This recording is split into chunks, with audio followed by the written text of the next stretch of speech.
While we're talking about Greek here, the term that Luke uses for Quirinius' governorship is the very general term in Greek, and I may not say this correctly, but it's hegemon, which in extra-biblical Greek was applied to prefects, provincial governors, and even Caesar himself.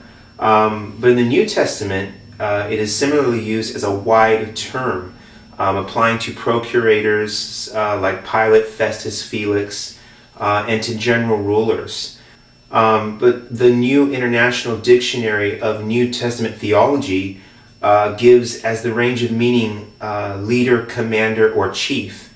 And this term would have applied to Quirinius at many times in his political career. And as a general term, Syria would have had several individuals that could be properly so addressed at the same time. Remember, Justin Martyr called him procurator in Apology 134, which is also covered by this term. My point is, nothing is really out of order here, basically. Next point I want to make is, what can be said to those who say a Roman census could not have been carried out in Herod's kingdom while Herod was alive? This simply is not true.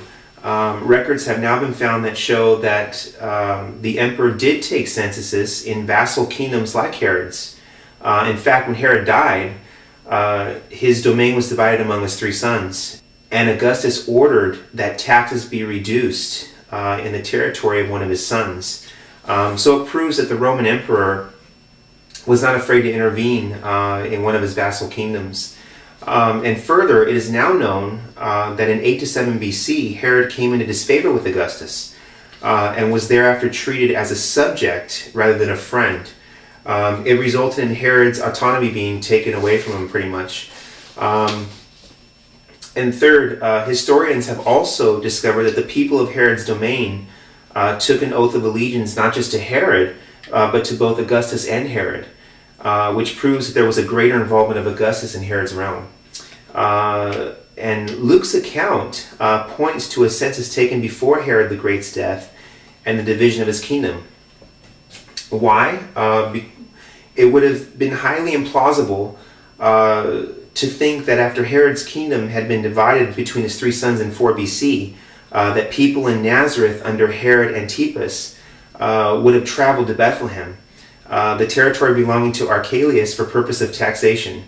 It makes more sense that such traveling would have been done when all the territories were under Herod's rule himself, and Augustus called for an overall census. So it has been proved that Augustus had taken censuses in other vassal kingdoms as well.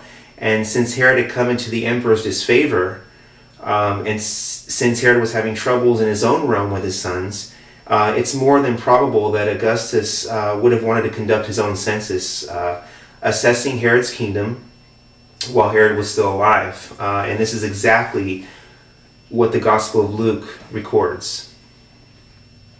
That Augustus might have issued a worldwide census decree, a record of which is only preserved in Luke's Gospel, is altogether reasonable and plausible. The data about Augustus' propensity to count and tax is well known through history. For example, he documents in his own records how he counted the Roman nation some 3 times, which we went over the Acts of Augustus. It was also customary, too, for the Roman Empire to take a census when there was a change of local government. When Archelaus was deposed in 86, for example, one of Quirinius' first tasks was to liquidate his estate and hold a census to determine the tribute load. So the implication of this pattern for our discussion is that when Varus became governor of Syria in 7 BC, one of his first acts would have been to take a census, the one which would have produced the trip from Nazareth to Bethlehem for Joseph and Mary. So we know Augustus instituted a 14-year census cycle for Egypt in 10 to 9 BC. Not only does this give us more confirmation that Augustus was a counting sort of a guy, but it may reflect a local execution of a worldwide decree of Augustus as well. One thing I want to go over too is the Egypt census. Some scholars have scoffed at the notion that people in faraway Palestine, such as Joseph or Mary, would have had to travel to their ancestral birthplace for a census.